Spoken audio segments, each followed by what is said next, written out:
Fais ton move! Salut Dreammaker, c'est Etienne Mimi. J'espère que tu vas bien et que tu fais ton move.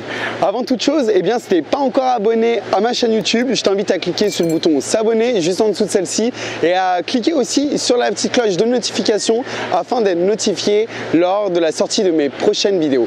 Et dans cette vidéo, en fait, je souhaite te partager un des éléments déclencheurs qui a radicalement changé la manière dont je vis ma vie au jour le jour et la manière dont j'interprète les événements qui peuvent m'arriver quotidiennement. Je te partage ça juste après le générique.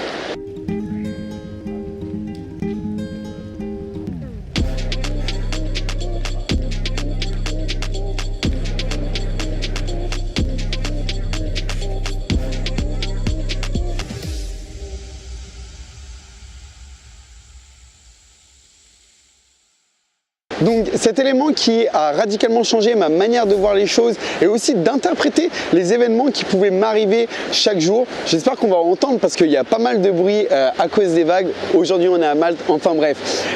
C'est notamment la lecture du livre « Les 5 plus grands regrets des mourants » de Bromi Ware.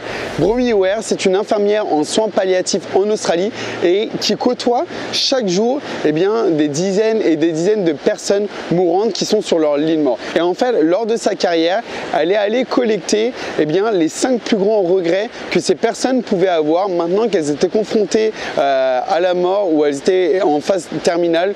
Elle pouvait leur demander quels étaient les 5 plus grands regrets qu'elles avaient. Alors en fait, ces 5 plus grands regrets, je suis vraiment très heureux de les partager avec vous parce que moi personnellement, ça a changé totalement ma manière de voir les choses, ma manière d'angoisser par rapport à tel ou tel événement qui est maintenant totalement différente. Et si ça peut impacter ne serait-ce qu'une seule personne au travers de cette vidéo, j'en serais plus que ravi.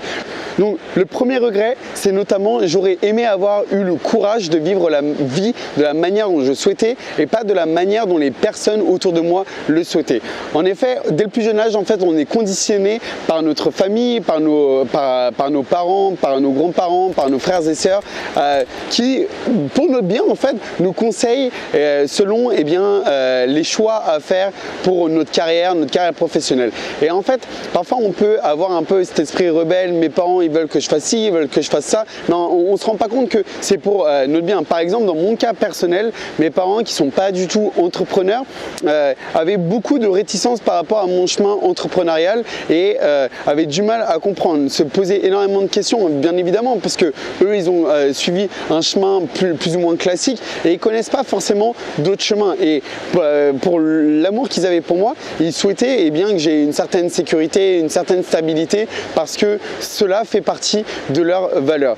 Et donc il faut vraiment faire attention de ne pas vivre sa vie de la manière dont les autres le veulent et vraiment s'émanciper un peu de tous ces avis et je pense que l'une des clés c'est vraiment l'apprentissage de soi-même et l'apprentissage de la connaissance de ses valeurs et la manière dont on souhaite contribuer au monde. Le deuxième regret est d'avoir travaillé trop dur.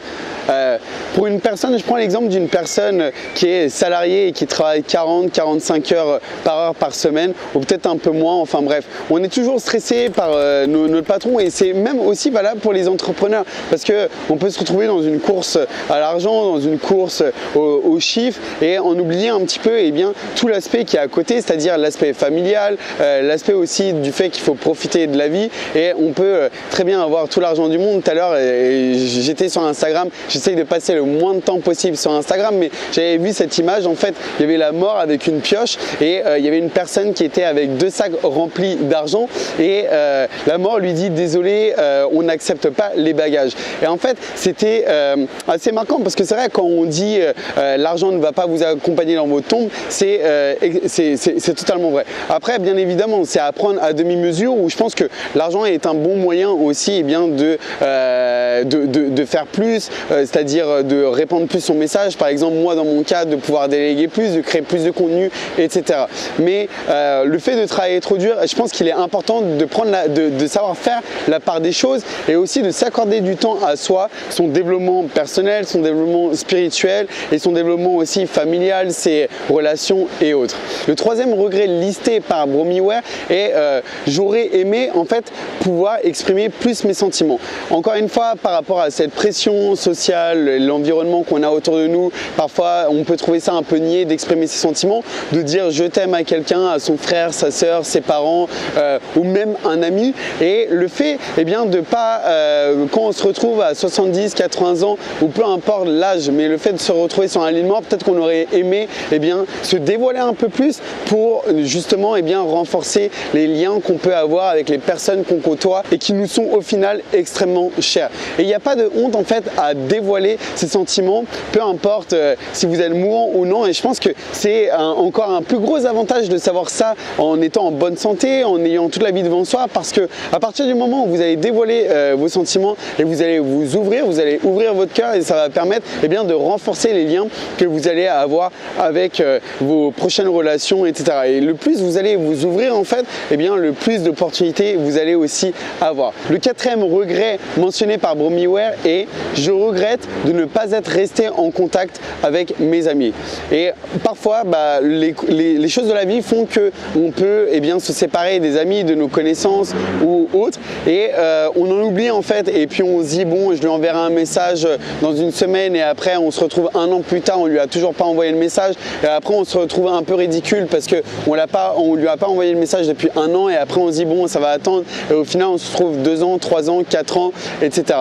Et je pense que par rapport aux personnes auxquelles vous êtes entouré, les personnes qui vous sont réellement chères, il est important de garder contact. Mais aussi, j'ai pas encore fait de vidéo à ce sujet-là, mais il est aussi important de savoir couper le contact avec certaines personnes que vous considérez comme des amis, mais qui vous sont nocives dans votre développement, dans le développement de vous en tant que personne, dans votre développement personnel ou développement de vos activités, parce qu'il peut aussi y avoir des amitiés qui sont nocives et qui vous desservent. Mais là, on en revient plus au point sur le regret de ne pas être resté en contact, et parfois on peut se faire rattraper un peu par le temps, et le temps, bien évidemment, c'est la seule ressource qu'on ne récupérera jamais, contrairement à l'argent où on peut investir, perdre de l'argent et après en gagner, ça va, ça vient. Mais le temps, c'est quelque chose, là j'investis mon temps dans cette vidéo, et c'est quelque chose que je ne récupérerai jamais. Et c'est pour ça, j'essaye de donner le meilleur contenu, mais toujours est-il qu'on en revient par rapport aux relations, et il est hyper important de rester en contact avec les personnes qui vous sont réellement chères. Et le 5e regret, qui englobe vraiment les 4 premiers regrets, c'est j'aurais aimé m'autoriser à être heureux. Et au final, on est tous dans cette course à être heureux, à la recherche un petit peu du bonheur. Et en fait, c'est qu'un mythe. Il n'y a pas de recherche du bonheur. Vous pouvez décider maintenant, oui ou non, d'être heureux, d'être content avec vous-même, d'être satisfait.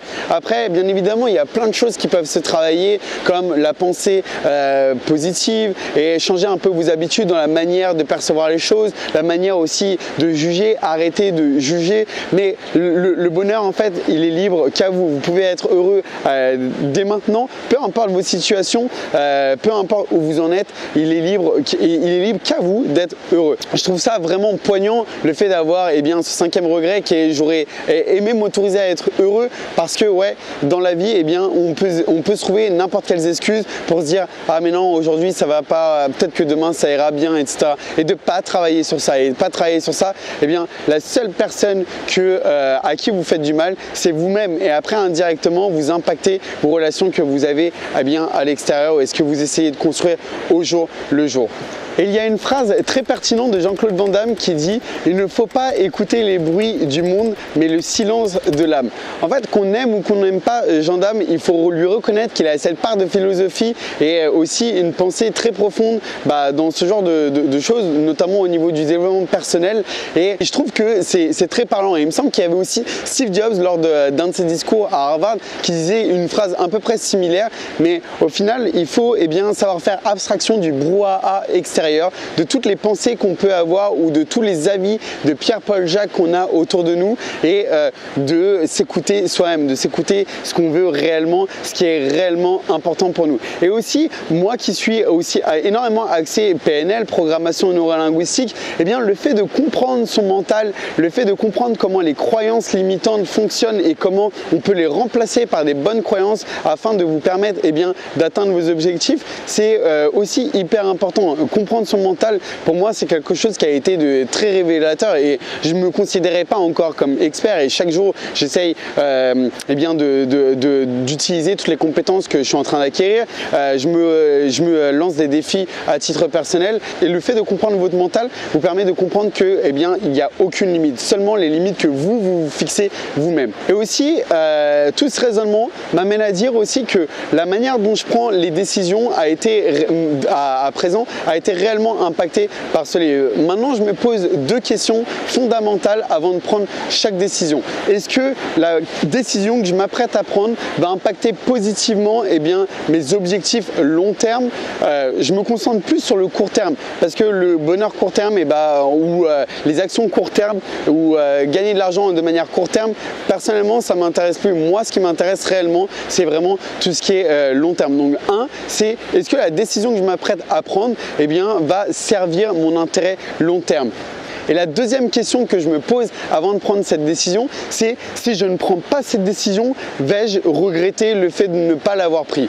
Et à partir du moment où je remplis ces critères-là, je prends les décisions qui me semblent la plus judicieuse pour moi. Et pour conclure, en fait, à titre personnel, j'ai absolument pas peur de la mort. De toute façon, c'est une finalité et après, peu importe vos croyances que vous avez de ce qu'il y a après la mort, moi, la seule peur que j'ai, c'est de partir avec des regrets. Et c'est pour ça que chaque jour, j'essaye de faire le maximum pour me dire aujourd'hui, j'ai fait tout ce que je voulais faire et j'ai zéro regret. Et je pense que la mort aussi, c'est l'un des meilleurs éléments motivationnels en fait pour vous faire des choses. Imaginez qu'on vous dit demain, si vous ne faites pas ça, vous allez mourir. Vous inquiétez pas que vous allez le faire. Ou imaginez que demain, vous allez mourir et vous inquiétez pas que vous allez essayer de faire le maximum de choses en moins de 24 heures. Et je pense que c'est vraiment un élément hyper motivationnel. Et c'est pour ça que, peut-être pas penser à la mort tous les jours, mais je pense qu'il est important de la manière dont vous allez utiliser votre temps. Chaque jour, on a 86 400 secondes à nos dispositions. Comment vous investissez votre temps? Est-ce que vous les investissez pour vos projets long terme, pour ce que vous souhaitez construire sur le long terme, ou est-ce que vous les investissez vous les dépensez là, dans ce cas-là, dans des choses qui ne sont absolument pas significatives? Donc voilà pour cette vidéo. J'espère que vous avez appris un maximum de choses. N'hésitez pas à laisser un petit commentaire ou votre avis par rapport aux points que j'ai énumérés dans celle-ci. N'hésitez pas aussi à laisser un petit like, abonnez-vous, activez la petite cloche de notification et je vous dis à bientôt dans la prochaine vidéo. Ciao ciao.